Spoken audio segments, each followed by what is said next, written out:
Harry Potter et les méthodes de la rationalité, chapitre 103. Examen. Le 4 juillet 1992. Daphné Greengrass était dans la salle commune des Serpentards et écrivait une lettre à Dame sa mère, étonnamment intransigeante quant au partage de son pouvoir alors même qu'elle n'était pas à Poudlard, lorsqu'elle vit Draco Malfoy entrer par le portrait en chancelant, avec dans les bras au moins 12 livres. Vincent et Grégory étaient derrière lui et en portaient une autre douzaine. L'aurore qui accompagnait Malfoy glissa sa tête par le passage, puis s'enfuit, on ne sait où. Draco regarda autour de lui et une idée brillante sembla soudain le frapper. Il s'avança, toujours chancelant, Vincent et Grégory derrière lui. Est-ce que tu pourrais m'aider à les lire demanda Draco en s'approchant, le souffle un peu court. Quoi? Il n'y avait plus de cours, seulement des examens. Et depuis quand un Malfoy demandait de l'aide à une Greengrass pour les devoirs? Voilà, dit Draco d'un ton solennel, tous les livres empruntés à la bibliothèque par Granger entre le 1er et le 16 avril. Je pensais les parcourir au cas où l'un d'eux renfermerait un indice, mais je me suis dit que tu devrais peut-être participer, vu que tu la connaissais mieux. Daphné fixa les livres du regard. Le général a lu tout ça en 2 semaines. Une pointe de douleur traversa son cœur, mais elle la réprima. Eh bien, je ne sais pas si elle les a tous finis, dit Draco. Il l'éleva un index comme pour appeler à la prudence. En fait, je ne sais pas si elle a lu un seul de ses livres, ni même si elle les a vraiment empruntés. En tout cas, tout ce qu'on a observé, c'est que le registre de la bibliothèque dit qu'elle les a pris. Daphné réprima un grognement. Malfoy parlait comme ça depuis plusieurs semaines. Il était clair que certains individus ne devraient jamais s'intéresser à des meurtres mystérieux, car l'effet que cela produisait sur leur cerveau était bizarre. Monsieur Malfoy, je ne pourrais pas lire ces livres même si j'y passais tout l'été, alors essayez juste de les parcourir s'il vous plaît, répondit Draco. Surtout si on y trouve, tu sais, d'étranges notes de sa main, ou un marque-page laissé à l'intérieur, ou... Oui, j'ai vu ces pièces aussi, monsieur Malfoy, dit Daphné en levant ses yeux au ciel. Mais on a des aurores pour ça maintenant, nous sommes perdus, glapit Millicent Bulstrode, jaillissant dans la salle commune de Serpentard depuis les chambres du sous-sol. Tout le monde s'interrompit et le regarda. C'est le professeur Quirrell! Une attention soudaine, comme si de vieilles querelles s'apprêtaient à être réglées. Enfin, dit quelqu'un alors que Millicent reprenait son souffle. Il lui reste quoi, 10 jours avant de mal tourner? 11 jours, dit l'élève de 7ème année qui prenait les paris. Son état s'est soudainement amélioré et il va faire venir les premières années pour leur examen final de défense. Un examen surprise, dans 50 minutes. Un examen final de défense, dit Pansy, choqué. Mais le professeur Quirrell ne donne pas d'examen. L'examen final du ministère, glapit Millicent. Mais le professeur Quirrell n'enseigne pas du tout le programme du ministère, fit remarquer Pansy. Daphné fonçait déjà vers sa chambre, vers le manuel de défense de première année, qu'elle n'avait pas ouvert depuis septembre, un hurlement de juron à l'esprit. Une table derrière elle, quelqu'un pleurait, les doux sanglots comme un fond sonore de désespoir qui emplissait la salle. Daphné regarda derrière elle, en s'attendant à voir une Poufsouffle et en espérant que ce ne fût pas Anna, mais elle fut initialement surprise, puis pas tant que ça à y réfléchir, de constater que c'était un cerf d'aigle. Devant eux se trouvaient les parchemins d'examen, retournés. Ils attendaient que la cloche sonne. 50 minutes avaient été loin de suffire, mais c'était déjà ça. Et Daphné avait maintenant honte de n'avoir pas envoyé des messagers prévenir Poufsouffle, Serdaigle et Gryffondor. Le système de points de maison avait été remis en vigueur 3 jours plus tôt, début juin, mais le comité auxiliaire de protection spécialisé se devait de promouvoir l'unité des maisons. Une autre Serdaigle, 2 tables à sa gauche, se mit à son tour à pleurer. C'était Catherine Tung, de l'armée dragon, qui, si Daphné se souvenait bien, avait un jour descendu sans ciller 3 soldats soleil. Daphné s'était calmée après quelques minutes de lecture frénétique. Ce n'était qu'un examen, pas une mise à mort, et si presque tous les élèves de première année rendaient des parchemins quasi vierges, personne n'aurait à avoir honte. Mais même sans partager leur opinion, Daphné pouvait comprendre que les Poufsouffles et les Serdaigle voient la chose autrement. Il est maléfique, dit le Serdaigle d'une voix tremblante. 100% pur mage noir jusqu'à la moelle. Grindelwald ne ferait pas ça à ses enfants. Il est pire que vous savez qui. Daphné regarda pensivement le professeur Quirrell, assis, penché d'un côté. Mais le regard alerte et l'espace d'un court instant, elle crut voir le professeur de défense sourire. Non, ça devait avoir été son imagination. Jamais le professeur Quirrell n'aurait pu entendre ça. La cloche sonna, Daphné retourna son parchemin. Il était surmonté de tampons du ministère, du conseil d'administration de Poudlard et du département d'éducation magique, ainsi que de runes détectrices de tricherie. En dessous, une ligne pour y inscrire son nom et la liste des règles à suivre accompagnée d'une image de Linsa Gagnon, directrice du département d'éducation magique, un doigt admonestant pointé vers le lecteur. À mi-hauteur se trouvait la première question. C'était « Pourquoi est-il important que les enfants restent à distance des créatures étranges ?» La salle se figea, stupéfaite. Un élève se mit à rire, probablement Gryffondor. Le professeur Quirrell ne chercha pas à l'interrompre, et le rire se propagea. Personne ne parla, mais les élèves échangeaient des regards, le rire se tut, et comme d'un accord muet, ils regardèrent tous le professeur Quirrell qui leur retournait un regard bienveillant. Daphné se pencha sur son examen avec au visage un sourire défiant dont Godric Gryffondor et Grindelwald auraient été fiers, puis elle écrivit « Parce que mon sortilège d'étourdissement, ma très ancienne lame et mon patronus ne marcheront pas à chaque fois ». Harry Potter retourna la dernière page de son examen de défense. Même Harry avait eu à réprimer un peu de nervosité, un petit vestige de son enfance, lorsqu'il avait lu la première vraie question. Comment faire taire une anguille hurleuse? Les cours de professeur Quirrell n'avaient pas abordé une seule fois les futilités certes étonnantes qu'un idiot aurait cru devoir faire partie d'un cours de défense. En principe, après avoir appris que l'examen aurait lieu, Harry aurait pu utiliser son retourneur de temps pour lire son livre de défense, mais cela aurait été injustement décalé la courbe de notation pour les autres.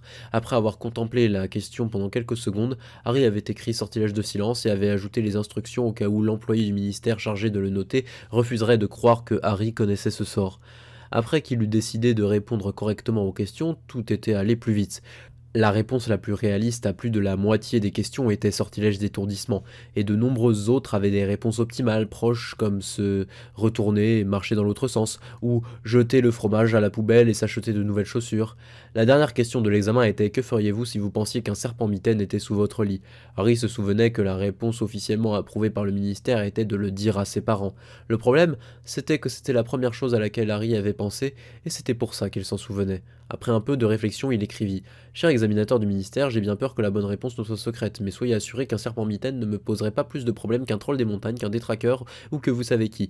Veuillez dire à vos supérieurs que je trouve la réponse officielle injuste envers les nés moldus et que je compte bien voir cette erreur corrigée immédiatement sans que mon intervention directe ne soit nécessaire. Bien à vous, le survivant. Harry signa le dernier parchemin avec nombre de fioritures, le plaça sur la pile, posa sa plume et se redressa. Il constata que le professeur Quirrell regardait vaguement vers lui, mais que sa tête s'était affalée d'un côté. Les autres élèves écrivaient encore, certains d'entre eux pleuraient, mais ils écrivaient quand même.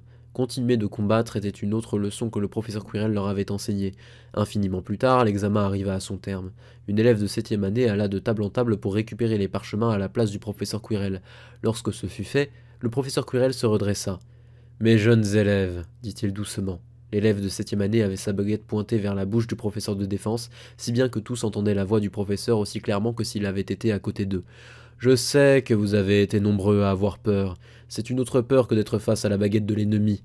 Il vous faudra la conquérir, elle aussi. Je vous dirai donc ceci, maintenant. La coutume de Poudlard est de donner des notes pendant la seconde semaine de juin. Je pense qu'ils peuvent faire une exception pour moi. Le professeur de défense eut son sourire sec habituel, mais il se tordit comme si une grimace avait été réprimée. Je sais que vous êtes inquiet, que vous n'étiez pas préparé à l'examen, que mes cours n'en parlaient pas, et j'ai complètement oublié de mentionner qu'il approchait, même si vous auriez dû le savoir, qu'il finirait par arriver. Mais je viens de vérifier magiquement les réponses que vous avez fournies à ce capital examen, bien que seule la note du ministère est officielle. J'ai inscrit vos notes pour l'année en prenant compte de ce résultat, et je les ai écrites sur les parchemins. Le professeur Quirrell toucha une pile de parchemins située à côté de son bureau. Ils vous seront maintenant distribués. Un sortilège incroyable, non? Certains des élèves de Serdaigle semblaient indignés, mais la plupart avaient seulement l'air soulagés. Des serpentards gloussaient. Harry aurait ri aussi s'il n'avait pas autant souffert de voir le professeur Quirrell haleter ces mots. L'élève de 7e année à côté du professeur Quirrell leva sa baguette et prononça une incantation en pseudo-latin. Les parchemins s'élevèrent et commencèrent à dériver ensemble avant de se séparer et de continuer jusqu'à chaque élève. Harry attendit que le sien vienne à sa table et le déroula. La note DA+, était inscrite, et elle signifiait « dépasse les attentes ». C'était la deuxième meilleure note possible, la plus haute note étant extraordinaire. Dans un autre monde, un monde lointain et disparu, un petit garçon appelé Harry aurait hurlé d'indignation pour n'avoir reçu que la deuxième meilleure note. Ce Harry réfléchit en silence. Le professeur Quirrell cherchait à lui dire quelque chose, et ce n'était pas comme si la note exacte avait de l'importance. Voulait-il dire que Harry s'en était bien tiré mais qu'il n'avait pas totalement accompli son potentiel? Ou la note signifiait-elle littéralement que Harry avait dépassé les attentes du professeur? Vous avez tous réussi, dit le professeur Quirrell tandis que les élèves découvraient leur note finale et des soupirs de soulagement s'élevèrent des tables. Lavande Brown leva son parchemin tenu dans un poing serré en signe de triomphe. Tous les élèves du cours de magie de bataille ont réussi, sauf une. De nombreux élèves relevèrent les yeux, soudain terrifiés. Harry demeura silencieux. Il avait immédiatement compris, et même s'il n'était pas d'accord, il savait que rien ni personne ne découragerait le professeur de dire ce qu'il avait à dire. Vous tous ici avez au moins reçu la note acceptable.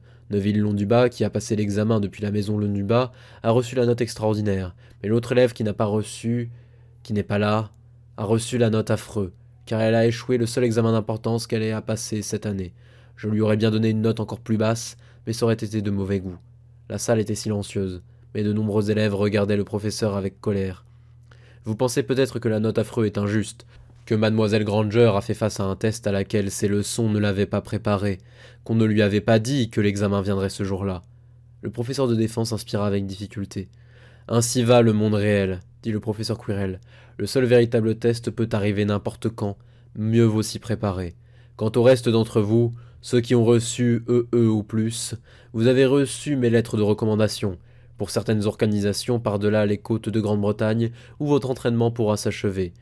Ils vous contacteront quand vous serez assez âgé, et souvenez-vous, à partir d'aujourd'hui, vous devrez vous entraîner. Vous ne pourrez pas compter sur les professeurs de défense à venir. Votre première année de magie de bataille est terminée, vous pouvez disposer. Le professeur Quirrell s'inclina, les yeux fermés, et sembla ne pas remarquer les babillements excités qui venaient de naître autour de lui.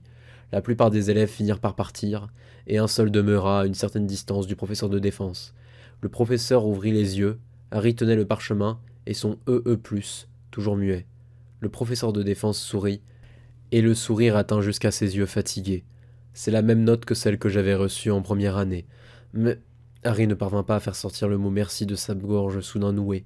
Le professeur de défense inclina la tête, le regarda avec curiosité, et Harry s'inclina vivement avant de quitter la pièce. Il restait 9 jours.